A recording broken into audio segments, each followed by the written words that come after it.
Hey everyone, this is MrAddOil helping you fight your today for your better tomorrow. And in this video series, we're going to be talking about, or I'm going to be sharing my experience, my one-on-one mentorship experience at this coding bootcamp that I'm joining in the next, or already participating in for the next 3 months. And it's called Bloc, but they've been acquired by a bigger bootcamp in the East Coast called Thinkful. So it's just going to be about my experience with these two boot camps and the software developer mentorship that I'm getting on a weekly basis. So what's coming up is I'm going to post frequent, like weekly, kind of real-time content about my experiences in these one-on-ones with my software developer mentor. And the value that you're going to get out of this is if you are ever considering joining either Thinkful or Bloc, I mean, now moving forward, it's gonna be called Thinkful. It's gonna be, everything's gonna be under the Thinkful branding, but it will just be super helpful for you to understand what you're getting yourself into. So for this series, it's gonna be about the Bloc self-paced coding bootcamp. And then in their model, you get one-on-one mentorships per week with a dedicated mentor. So we're going to talk about my first one-on-one mentor experience coming right up. So if you haven't had a chance, I wrote a blog post about my 10 top reasons why I changed from software sales to software development. And it's a great place to start if you're ever needing that motivation, or if you ever ask yourself that question, why do I want to make a switch to software development? It doesn't necessarily have to be from sales, but the reasons that I gave, it is kind of catered in that context of software sales, but there's still helpful content and insight on why you should make that switch to software development. So you can consider checking that blog out, and then also stay tuned for the content in this video series. So who is this message for? So like I said, it's for anyone who's serious about attending the Thinkful or even the Bloc coding bootcamp in the future, probably in 2019 or even in 2020. Granted, there might be a lot more changes after a year, closer to 2020, but it would make a lot of sense. This content will be pretty fresh and relevant if you were planning to join later on in 2019.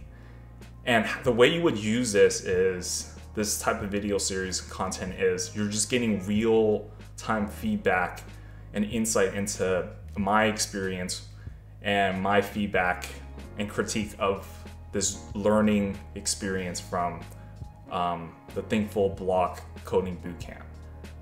So like I mentioned, you'll be getting one-on-one mentorship per week for 30 minutes from a Thinkful mentor, right? And depending on their availability and how busy they are, like the mentorship sessions, the one-on-one sessions could be longer than 30 minutes, which is a plus. And throughout the week, like if you had any questions, then you can reach out to your mentor and then troubleshoot right on the spot. So that's really helpful. So now we're going to talk about my top takeaways from my first one-on-one mentorship meeting with my mentor, Daniel, right? So what I recommend is you interview your mentor. So I probed their background, right? I pulled up their LinkedIn. I try to get a better understanding of where they're coming from. And it's important for you to ask these qualifying questions. You should prepare them prior to even going into that one-on-one meeting. What you really want to do is to see if that mentor is a good fit for you. Do they have the expertise? Do they have what it takes to help you achieve your goals, right? And then if you found out early on that it's not working out or it's not a good fit, then it gives you the opportunity to find another mentor, which Bloc or Thinkful allows you to do. If there is another mentor available, then you can switch. So the first question I asked him was, tell me about yourself, your software engineer story on your LinkedIn, and why you only held a software engineer role in a company for an average of half a year. It's kind of tough, but it was a tough question to ask him, but he did give a pretty good response. He says this was his, I'm just giving a paraphrase of like his response. So he graduated with a computer science degree from Virginia Tech, but he also was very honest. He was like, during that, while he was getting his degree, he didn't really get a lot of like practical software developer experience. Like he didn't build projects. It was mostly theories and lecture-based courses, right? And then recently he moved to San Francisco, and he's working at a pre-Series A startup as a lead software engineer. He also mentioned that throughout this process, like in college, he had 13, college up to now, he had 13 software developer jobs.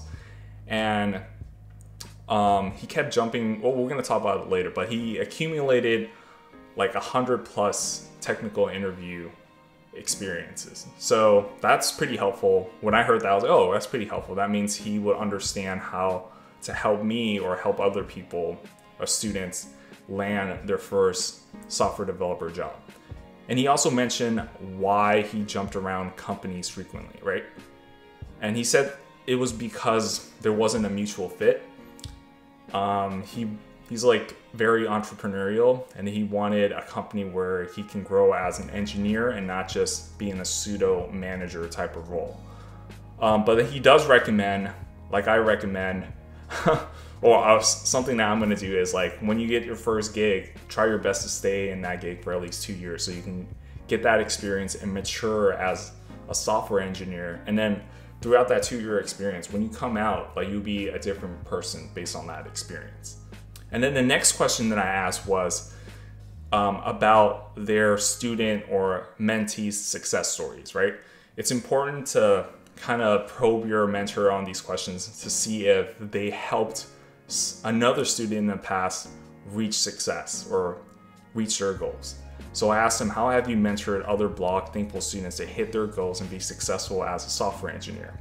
And I was like, list the top 3 students. So I think in our conversation, he only listed one, and then it was about a student who had 4 mentors in the past, but no success in establishing themselves in the software development industry.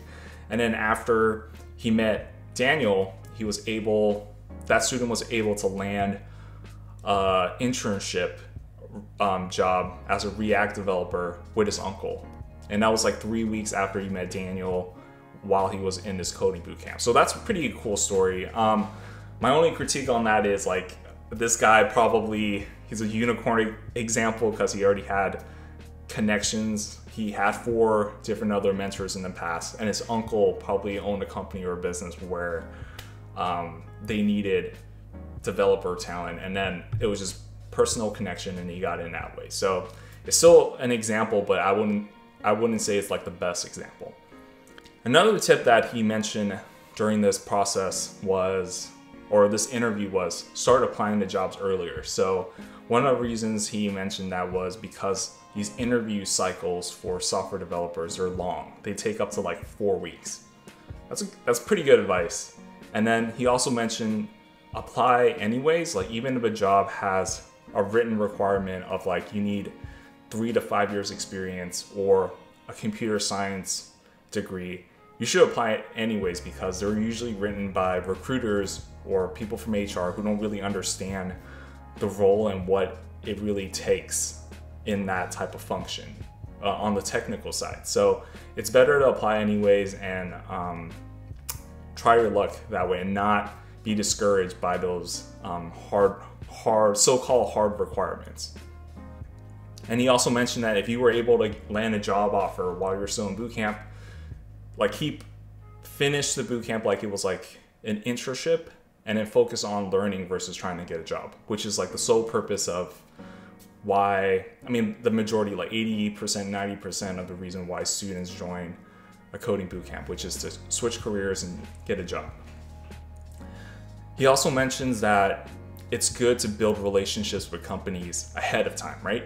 So he mentioned it's good practice to reach out to recruiters in advance and tell them that you're interested in applying or visiting this opportunity 3 months down the line at a company that you will want to see yourself be in, right? Like let's say, I don't know, just big names like Microsoft, Google, YouTube, I don't know, like reach out to someone and be like, hey, I'm interested. They might not have an open role right now, but in the future, like new opportunities or new needs in that company might arise. And then that recruiter, their sole job is to fill roles, right? So they'll remember you even as like a last resort. They have to go through their pipeline of candidates to fill that role. So that's an opportunity. And another thing that he mentioned was reaching out directly to a hiring manager and having like virtual coffee or a meeting online, or even if it's possible, meeting in person to have that informational interview. There, he mentioned that these hiring managers are more than willing to help train the next top engineering talent. Like they'll give you tips on interviewing and make sure that you're set up for success, even though they might not be hiring at the moment. And lastly, we kind of talked about challenging the status quo, right? There's a taboo against boot campers. And what he mentioned was you just have to find a company who values boot campers, or who values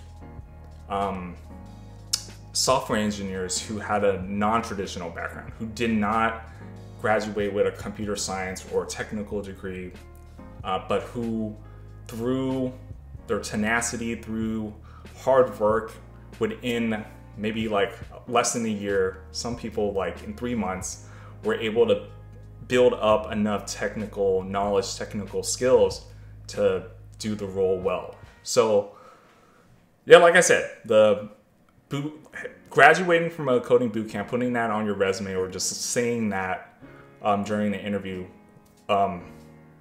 Daniel mentioned that it's taboo and it really hurts you because the industry has a negative outlook on boot campers, thinking that they're not truly qualified, and other negative like thoughts about that, right? So you just have to overcome and try to sift through that and find a company that values and wants to invest in these type of engineers, right, from boot camps. And then this is definitely not impossible, because if that was impossible, then boot camps would all go out of business, right? And then one story that I can share with you is my friend from high school. He recently landed his first software engineer job after attending a coding boot camp from App Academy. So for him, his journey took him like one year. He applied to App Academy towards the end of 2017, and then he got in at the second cohort. So he started in like Q2 2018, did the boot camp within Q2, and then within Q3 to Q4 he was applying for jobs. And after 4.5 months, he was able to land his first software engineer job at a company that values boot campers. So great hope for us all. Yeah, so this is it. There's gonna be more content like this coming up in the future, and it's just gonna come out on a weekly level as long as I get these like one-on-one mentorship opportunities with my mentor at Thinkful. And then I'll make sure to ask really good questions, ask those hard questions so that I can share those insights in this video series and in my future blog series. But if you found this content, this information to be helpful, please subscribe to my YouTube channel, like my videos, and if you want to support me even further, like click on any of my affiliate links and go through with your normal purchasing habits, and that'll help support the channel and the growth of this community. Again, this is MrAddOil, helping you fight your today for your better tomorrow. I'll see you in the next video.